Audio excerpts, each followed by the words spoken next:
the model that we have now is not working. So we have to do something else. We have to do something different.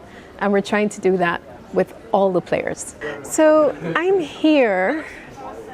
really here to speak about a really innovative financing mechanism that Blue Alliance has developed with partners for financing marine conservation. But to tell you about that, I'm going to go into the past a little bit and tell you where I started from. I'm Angelique Brathwaite. I come from Barbados, and right now I'm working as Director of Science and Conservation for the NGO Blue Alliance. So I'm from Barbados, tiny island in the Caribbean Sea, and I led the marine research section for the government for 18 years. Things were really good at first. We had a really sensible government. They made the link between tourism, our main earner of foreign exchange, and a healthy marine ecosystem. I'm a marine biologist. It was wonderful. Anything I needed in research, I got. Anything. And then, of course, there was a crash, right? There was a global crash, and our economies went down. And we needed to start looking for money. So that got me thinking about money. And for marine conservation, we usually rely on government subsidies, grants, philanthropy, which is not sustainable, right? Because you don't know if you're going to get that next grant. You don't know if you're actually going to get that money from philanthropy. So how are you going to plan? How are you going to, know that you will be able to pay your staff in 5 to 10 years? So I was then at a conference speaking about corals as normal. And I heard this gentleman talking about investment in marine conservation. And it was like a light bulb went off, right? Because there's so many ecosystem services that are generated from coral reefs alone, right? They can generate revenue to at least help pay for themselves. So why are we not digging into that? So Nico and I, he was a gentleman who brought this to me and who I since married. So we started talking. We developed this NGO. Initially it was called Blue Finance, but too many people thought we were a bank. So we changed it to Blue Alliance. And what we do is we work with established marine protected areas, and we do two things. We help them to become financially sustainable, and we also improve the management. Those two things together. So how do we help them to become more financially sustainable? It sounds a bit weird, but we are a nonprofit NGO, but we own for-profit businesses. And these for-profit businesses are generating revenue, which then will feed back into marine conservation. So obviously, if we're going to reef positive, we call them reef positive businesses, right? Because we're hoping they have a positive impact on the reef, but at the very least, they won't have a negative impact, okay? But we can't go to the same sort of funding sources to get money for businesses. These are for-profit, right? So for that, we had to go into impact investment, which opened up a whole new world for me and also for them. It's still very, very new, but we're trying to bring the scientists and the impact investors a bit closer to talk. So what we have done at Blue Alliance is we have developed a blended finance vehicle. And in that blended finance vehicle, we have different types of grants. So those that have to be paid back and those that you don't have to pay back. And then we also have an impact loan facility, right? The impact loan facility is perhaps one of the major reasons that I'm here. Because we've just signed off with BNP Paribas. They are our anchor investors for this impact loan facility. And what this is doing is it's making it easier for other investors to invest in marine conservation, because we have been through years and hundreds of emails with BNP Paribas about how to get this done. Right? How do you structure investment for a marine protected area? So we had to go through, how are we going to do it? What are the returns going to be? Can this actually work? We had to go through, how are we going to measure changes? Right? So what metrics are we going to use? What are we expecting to see in 10 years? What are we expecting to see in 50 years?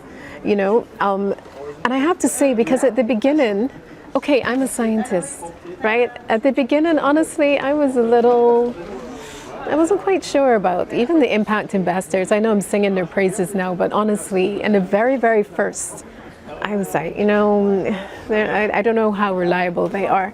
But with BNP Paribas especially, the amount of questions that they asked me about the science, right? And about really truly wanting to know if we could make a difference or not make a difference. And that, that really drew me into them because they were really interested and they really wanted to do the right thing with their money. And they also wanted to see that their money is having impact. So that kind of opened up another world for me. Another one of our partners that I really would love to mention is the Global Fund for Coral Reef, because what they have done is they provided some catalytic grants. And those catalytic grants are helping us run MPAs. And MPAs, there's so much you need to do. I mean, science, there's a lot of monitoring. We monitor all the time the health of the coral reefs, mangroves, seagrass beds. We look at fisheries. We look at, the impacts on the reef like COTS, bleaching. Enforcement takes up a lot of our time. That means boats, that means fuel, that means people, that means training, that means earth rate. There's money. There's livelihoods. We need to work with people. And the livelihoods is not making extra money to run the MPA. Money from livelihoods is just helping people live. So there's a lot that we have to do, in terms of running the MPA. So with the impact loan facility, we're making it easier for other impact investors. So the same way I was like, I don't know about these investors. The investors are like, I don't know about investing in the marine environment. That's not something that we're usually involved in, right? So the facility makes it easier because we've been through that due diligence already with BNP Paribas. So they don't have to go through it again. It's been done, right? The other thing is that it's reducing risk by having this facility because there's a diversity of revenue streams. The reposited businesses, we are looking at community-based aquaculture, ecotourism, and sustainable fisheries. And we work in Philippines, Indonesia, and Zanzibar. So diversifying those revenue streams in different countries means you're reducing your risk. And as I mentioned previously, we do have catalytic grants generated by, I'll say that again. We do have catalytic grants from the Global Fund for Coral Reef, which produces about 40% of the money that we need to get those reposited businesses up. So reducing risk. So it's like a one-stop shop that investors who are not accustomed to working in the marine environment, or even if they are, they can come and say, okay, this is proven. I have a portfolio of bankable reposited businesses. The due diligence has been done. I can put my money here.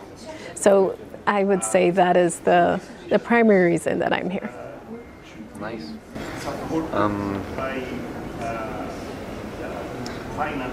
A lot of people struggle with understanding how these blended finance instruments work. And ultimately, you have an investor because they're taking out a profit, right? There's some return on the investment. Yes. So how do you justify that to the communities?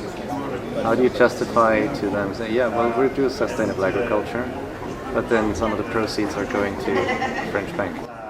So the reality is that we don't have the money. We don't have the money to do it, okay? I'm not going to get into agriculture. I'm sure there are other things there that I'm not aware of, so I'm going to stick in the sea. So we have an area. The reefs are being destroyed by land-based sources of marine pollution. They're being destroyed by unsustainable fishing.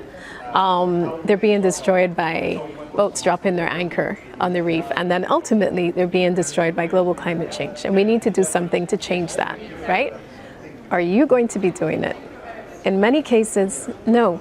It's not going to be the individual, right? Individuals are going to come in and they're going to help and they're going to try their best. But most individuals cannot pick up $100,000, which is what is needed. And more than that, actually, the problem is with many impact investors is that we're not asking for enough money to make it worth their while, right?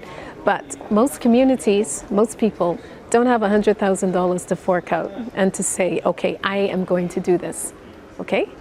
The second thing is, It's the responsibility of governments. It is. Marine conservation is the responsibility of governments. It's the governments who should be doing all of this. But the reality here as well is that there is a pot of money. There's just one pot of money. And with that, they need to deal with health, tourism, crime. I was saying earlier that I was speaking to some politicians, one politician in particular, he was saying, Angie, I get it. And I know how important these reefs are.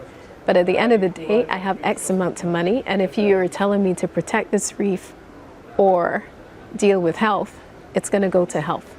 So many governments are actually not going to put enough money into protecting the marine environment. So if the money is not there, right, with governments, with grants, with philanthropy, we need to go somewhere else. The thing is that coral reefs are providing these ecosystem services, right? And what we need to make sure, because there's local ownership in many cases, I know I say it belongs to the government, but there's often local ownership because the reef is right in front of me. And I'm going to go fishing on this reef. My grandfather has fished on this reef, right? What we need to make sure is that the revenues that come out of this, so we need to get the 100,000. We're going to get it from impact investors and we have to pay back, right? I'm going to say straight off that the interest rate is not as high as if this was, you know, another sort of business. Let me put it that way. Nobody's going to get rich off of investing in marine protected areas. That's not going to happen. But what we're trying to make sure is that you don't lose your money and that you can make at least a modest interest. The other interesting thing, and I know I'm going around in a circle, so you might have to cut and go. The other interesting thing is that our repayments, with one specific type of grant we have, our repayments are linked to performance. So if we do well, we pay less. And if we do badly, we pay more. But that's just their way, I think, of trying to keep us in check and making sure that, you know, we do what we say we're going to do with the money. So we get the money, we get our repositive businesses up. Those repositive businesses are built in and around MPAs and with the local communities. Okay, so you haven't put any money in to improve this ecosystem, nor do you have to. But with this, you are going to get jobs. And it's not just, you know, when people start talking about jobs and livelihoods and everything, and my eyes roll up in my head, because most of the time that's not actually what happens. But to give you a concrete example, so for example, with our sea cucumber hatchery, right? It is local communities who are doing the enforcement. It is local communities who are cleaning the pens. It is local communities who are doing all of the monitoring and measurement of the sea cucumber. So when we go in at first, we have to make sure it's the right space for it. We have to make sure that the sea cucumbers would do well there. So it's the local communities who are doing that. So they actually have jobs in the business itself. And the second part of that is if they don't want any part of our operation, then we provide the technical expertise for them to go and set up their own farms, and they can do that on their own. So I'm just giving an example as some of the benefits from these repositive businesses do feed back in the community, and they have to. It's not going to work unless the community is involved, because if they wanted to, they could go out there every night and take every single sea cucumber and the business would fail. So it's not even just being strictly altruistic, right? If we don't have them on our side, the business is going to fail. They're not going to be on our side if they're not getting anything out of it, and they're getting jobs and they're getting money out of it. And with these businesses, we are doing a lot of work to make sure that there are no negative impacts on the marine ecosystem. Sea cucumbers, I'm a coral reef ecologist. And when I first heard aquaculture, I was like, no, we're not doing aquaculture, because everything I knew about aquaculture is bad. But we're now working with sea cucumber specialists, and they're telling me about the benefits of sea cucumbers in the substrate and aerating, and I was like, yeah, right. And then I went and read the papers, and it's true, right? So this is what we're striving for with all of our repositive businesses. For me, it was like super straightforward, like maybe one sentence.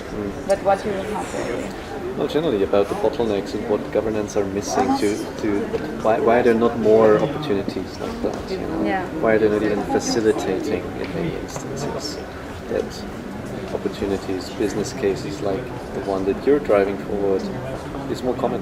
What's the missing link? Surely. I'm going to tell you, but I'm trying to think of your one sentence. The missing link is that the scientists and the policymakers don't speak the same language. I think so.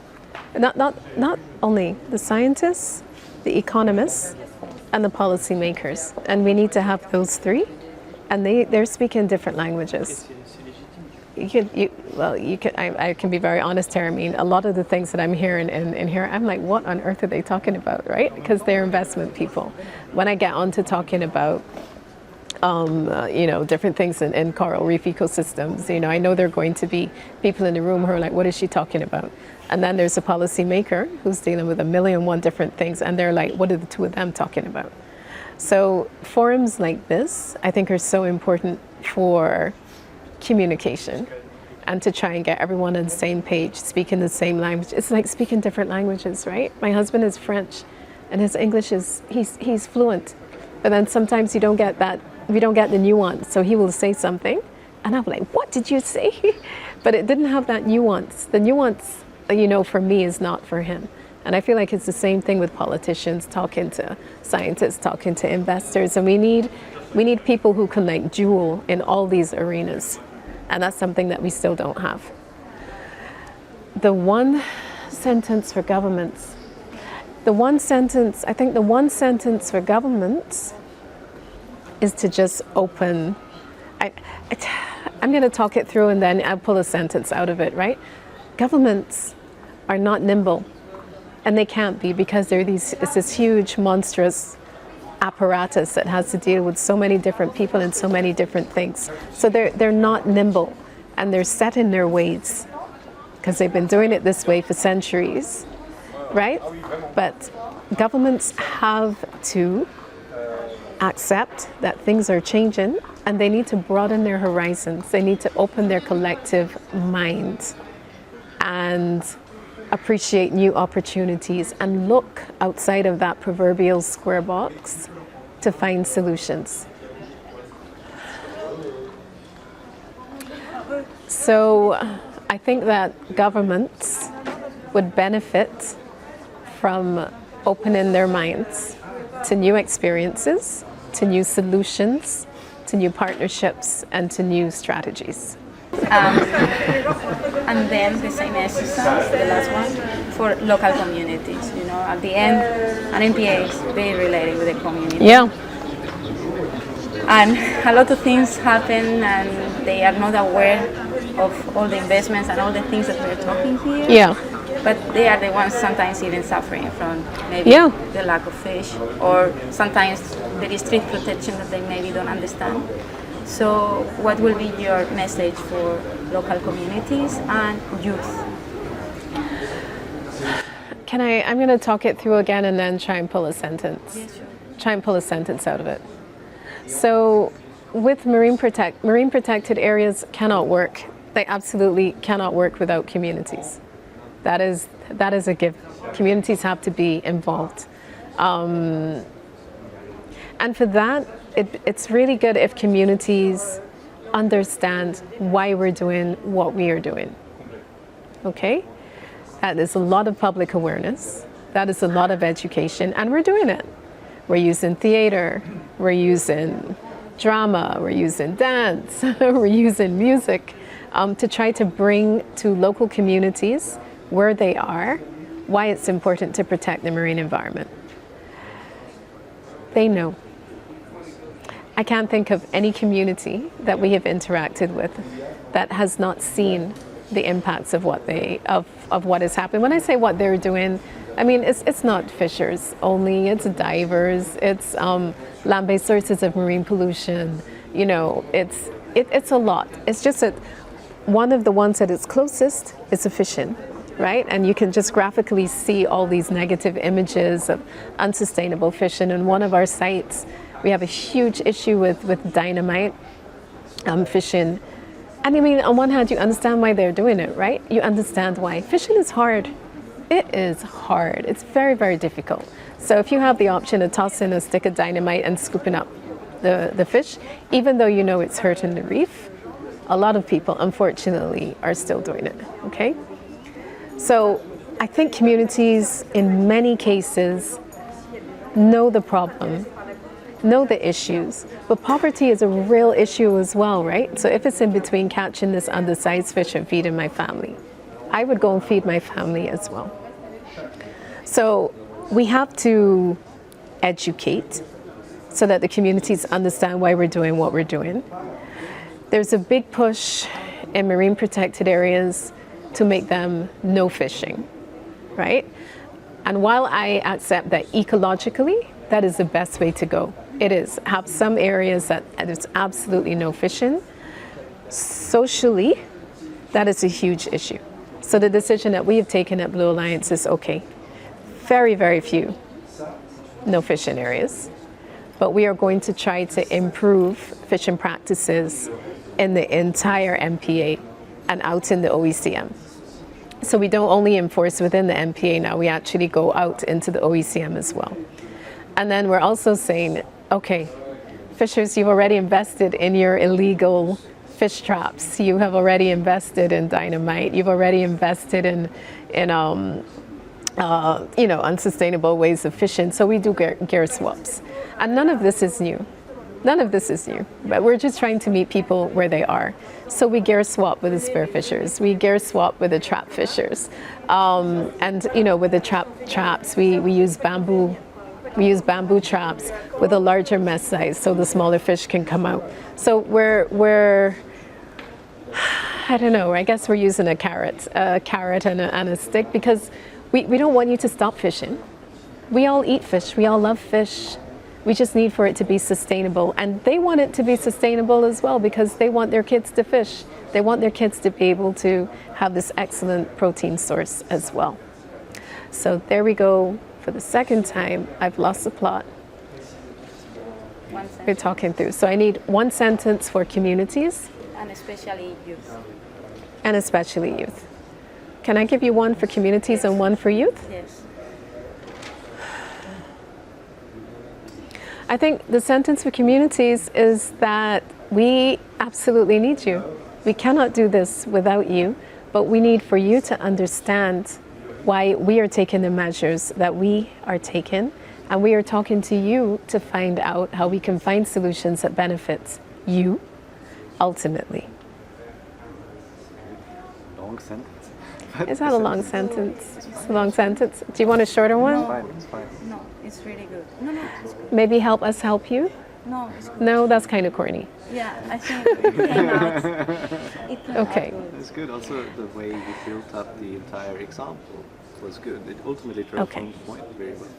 You're doing Okay. beautiful. Thank you. And youth?